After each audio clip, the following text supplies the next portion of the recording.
അപ്പോൾ ഒ.എൻ. വി സാറിൻ്റെ ഗാന നിർജ്ജരയിലൂടെ നമ്മൾ വീണ്ടും യാത്ര തുടരുകയാണ് മുത്തും പവിഴം എന്നുള്ള നമ്മുടെ ഈ പ്രോഗ്രാമിലൂടെ.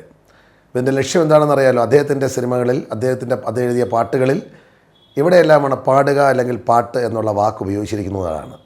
അപ്പോൾ നമ്മൾ ആ യാത്ര വീണ്ടും തുടരുകയാണ്. ഇന്ന് നമ്മൾ നോക്കുന്ന സിനിമ ഗോളാന്തര വാർത്ത എന്നുള്ള സത്യനന്ദിക്കാട് ചിത്രമാണ്. അതിൽ 2 പാട്ടുകളുണ്ട്. അതിഗംഭീരമായ പാട്ടുകളാണ്. യേശുദാസ് സാർ പാടിയ ഒരു പാട്ടുണ്ട്. ഇതിൻ്റെ മ്യൂസിക് ജോൺസൺ മാസ്റ്ററാണ്. ഇനിയൊന്നു പാടൂ ഹൃദയമേ, ഇനിയൊന്നു പാടൂ ഹൃദയമേ, എൻ പനിമതി മുന്നിൽ തുടങ്ങുന്നത് തന്നെ ഇനിയൊന്നു പാടൂ ഹൃദയമേ, എൻ പനിമതി മുന്നിൽ ഉദിച്ചുവല്ലോ. ശിശിര നിലാവിൻ പുടവ ചുറ്റി എൻ ശശിലേഖ കൈവിളക്കേന്തി നിൽപ്പൂ. ഇനിയൊന്നു പാടൂ ഹൃദയമേ. അതിൻ്റെ വീണ്ടും അങ്ങോട്ട് അനുപല്ലവിലേക്ക് വരുമ്പോൾ അലസമനോജ്ഞമവൾ വരുമ്പോൾ വെള്ളിക്കൊലുസുകൾ പാടുകയായി, തങ്ക വളകൾ ചിരിക്കുകയായി.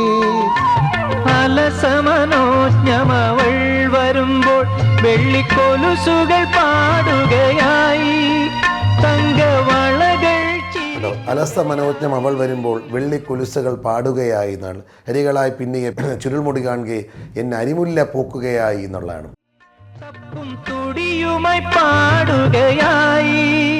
നോക്കൂ, ഒരു വേലിയേറ്റത്തിൽ എൻ ഹൃദയം വെള്ളിത്തിരകളിലാടുകയായി, തപ്പും തൊടിയുമായി പാടുകയായി.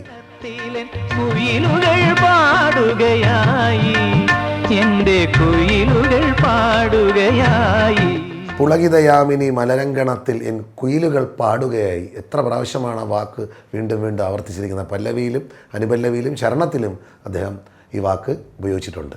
ഇതിൽ അതിമനോഹരമായ ചിത്രയേശി പാടിയ മറ്റൊരു ഗാനമുണ്ട്. പൊന്നമ്പിളി കാത്തു നിൽക്കും കുന്നിൻ ചരുവിൽ, കാതിൽ കുളിർ പെയ്തതാരോ കാണാക്കുയിലോ, പാടുന്നേ ഈണ കിളിപ്പൈതൽ.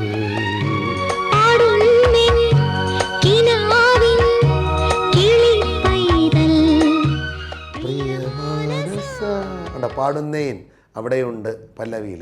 അതിൻ്റെ അനുപല്ലവിയിലുണ്ട് രാക്കിളിയാ പാടി. നിങ്ങൾ ആ പാട്ട് കേട്ട് നോക്കണം. രാക്കിളിയാ പാടി ഒരു ഗോപി ഹൃദയമാ,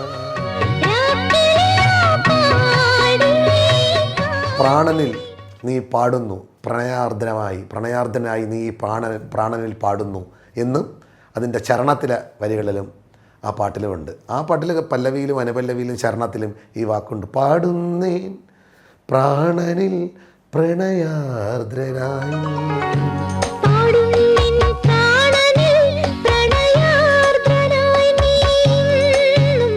അവിടെയുണ്ട്. അപ്പോൾ ഈ വാക്കുകളുടെ ഒരു സൗന്ദര്യം ചോരാതെ അദ്ദേഹത്തിൻ്റെ വിവിധ ഗാനങ്ങളിൽ ഇത് വീണ്ടും വീണ്ടും ആവർത്തിച്ചിരിക്കുകയാണ്. ഞാൻ നേരത്തെ പറഞ്ഞു, ആവർത്തനം വിരസത ഉണ്ടാക്കുന്ന ഒന്നാണ്. പക്ഷേ ഇവിടെ വിരസതയല്ല നമുക്കുണ്ടാക്കുന്നത്.